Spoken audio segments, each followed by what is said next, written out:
2 weeks ago, I was in the Gambia. Not Zambia, not Gambia, but the Gambia. I went to go see my best friend, my lover, and my partner of 5 years, James. Also known as Jams, Yamas, and most recently, Yams. This was my first time in the Gambia, my first time in Africa. But it was not my first time hearing the C word and all the variations of them. Chink, Chinese, Ching Chong, Chinky. And if they were a little bit more knowledgeable, Ni Hao Chinese. My first day of being in the Gambia, James and I went for a walk, as we used to do in Victoria. With savage people's territories. Everything was new, dusty, and different to me.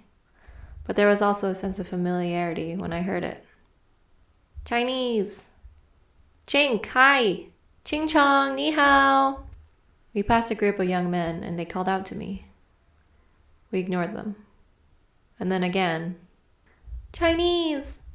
Chink. Ching chong. Their voices were the same as my childhood.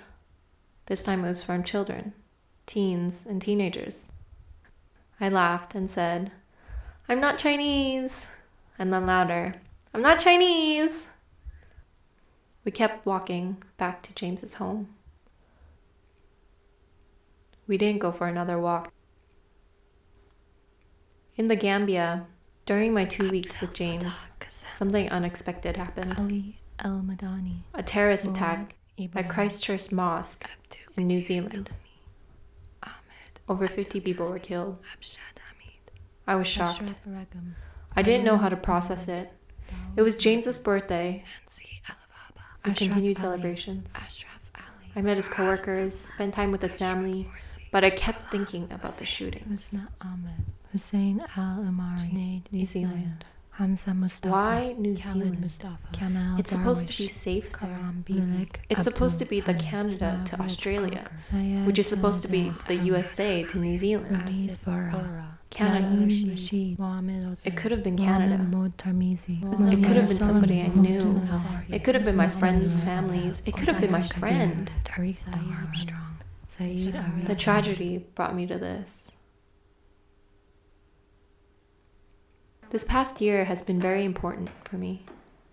It's the year I came out to my mother and my siblings as queer. And I even told my mother and my sister that I started doing drag. Getting this look was not easy. I had to find makeup, glitter, borrow shoes, jewelry, and watch a YouTube tutorial for my hair as I had not prepared to do any drag on my vacation. The dress was the hardest part to find. Yamas had to work, so I hired a taxi driver to help me navigate the markets of Serekunda to find it. It took me several hours to find this dress. After hearing, Ni hao Chinese, I'm not Chinese, Japanese? No, come take a look. Hello? I knew I had found the right place when the store clerk was sleeping when I had walked in.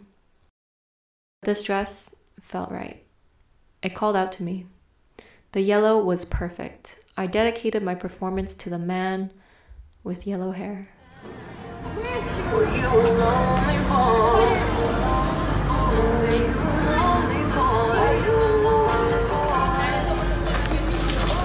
How can you say no child is left behind?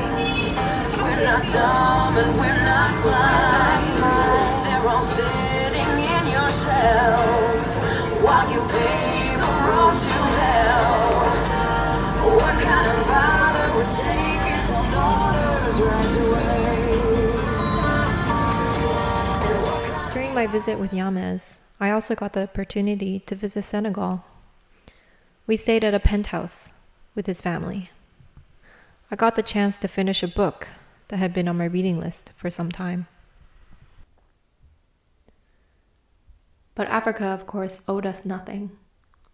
It's a curious thing to realize the in-betweenness one feels being African American in Africa.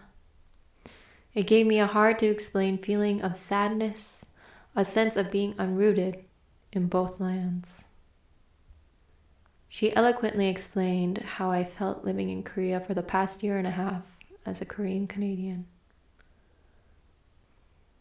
In Senegal, the main language is not English and Wolof, but French and Wolof. So instead of chink, Chinese, ni hao chinky, I heard le gens instead. At first I didn't understand what the man was saying to me, but James was the one who noticed and figured it out. My grade 12 French that I had acquired from Armstrong seal gland had obviously disappeared. Le jaune. Yellow.